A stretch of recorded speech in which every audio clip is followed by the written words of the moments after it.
Hi guys, I wanted to do this topic for a while on Jason Derulo.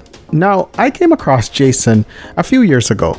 He kind of reminds me of Bobby Brown. You know, guys, I'm in my mid-40s. You know, Bobby Brown back then, you know, that type of dancing, singing guy. And, you know, as time went on, you had like Chris Brown and you know, people like that. And I think Jason Derulo is a cleaner version of Chris Brown, for whatever you may take that as.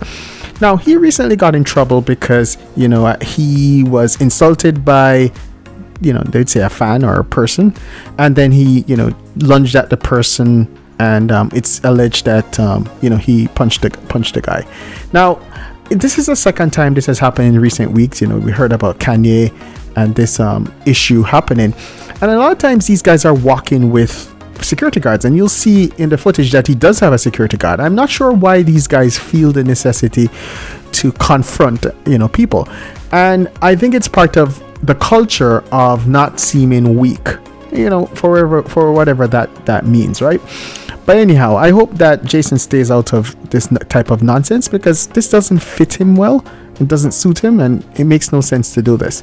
Next item is, okay, so, you know, he's a singer and he is very popular and everything. Did concerts, as you can see, with Taylor Swift and that. But he has a second thing that is going on for him, and he is extremely popular on social media. So he actually has over 50 million followers on TikTok. He is now number 14 most popular person on TikTok, and he has a sizable Instagram following. And one of the things with him is, he, you know, someone asked him, it was a magazine, said, hey, you know, how much do you earn? Do you earn 75,000 per post? And he said way more.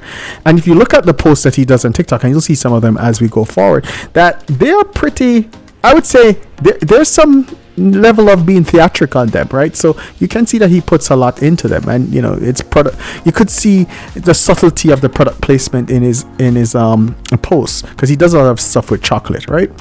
And you know, one of the things is that he also has a relationship with Jena Frumes. Now, Jena and he have a child. The child was born 2021 in May, and you know, they had a nice relationship going.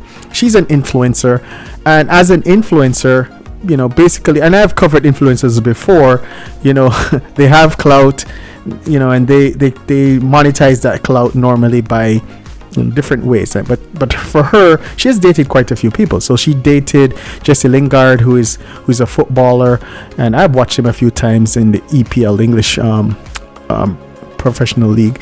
And also, you know, basically, you know, she also dated Antonio Brown. Yeah, Antonio Brown, yeah, that very colorful character who played for the Raiders, and then you know, played for the Bucks with Tom Brady, and that scandal. Yeah, so she has been around, and she was also with Nick Cannon, and thank God she did not decide to be one of his baby mamas, because I don't know, that one doesn't make much sense to me. But anyhow, so you know, she basically settled down with Jason, had a child. You know, they're saying that she's together, they're not together, they're together. You never know, but they seem to be co-parenting quite well based on what they're showing.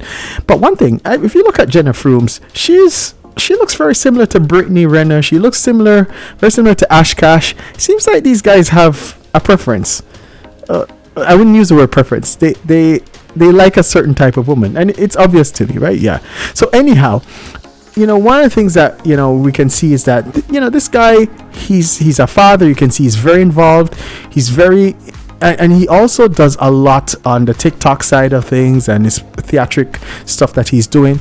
You know, he seems like an all-around nice guy, with the exception of, you know, this stuff, you know, of him, you know, having these type of interactions with fans, which he should really stay away from. But you know what? You know, he one of the things I want to cover, you know, his parents, both of them are Haitian immigrants, and you know, he's a success story. He's worth about $16 million. That's what it was. I've seen in my research. You know, it could be more, it could be a little less, but you know what? You know, he's a success, and I wish him all the best in his social media career and his songs and all of that stuff. But it's nice to see someone really, you know, monetize and have two sources of income, because I believe his social media clout is tremendous, and that's something that definitely, as he said, he is monetizing. So I wish Jason Derulo and Jena Frumes all the best. Thanks, guys.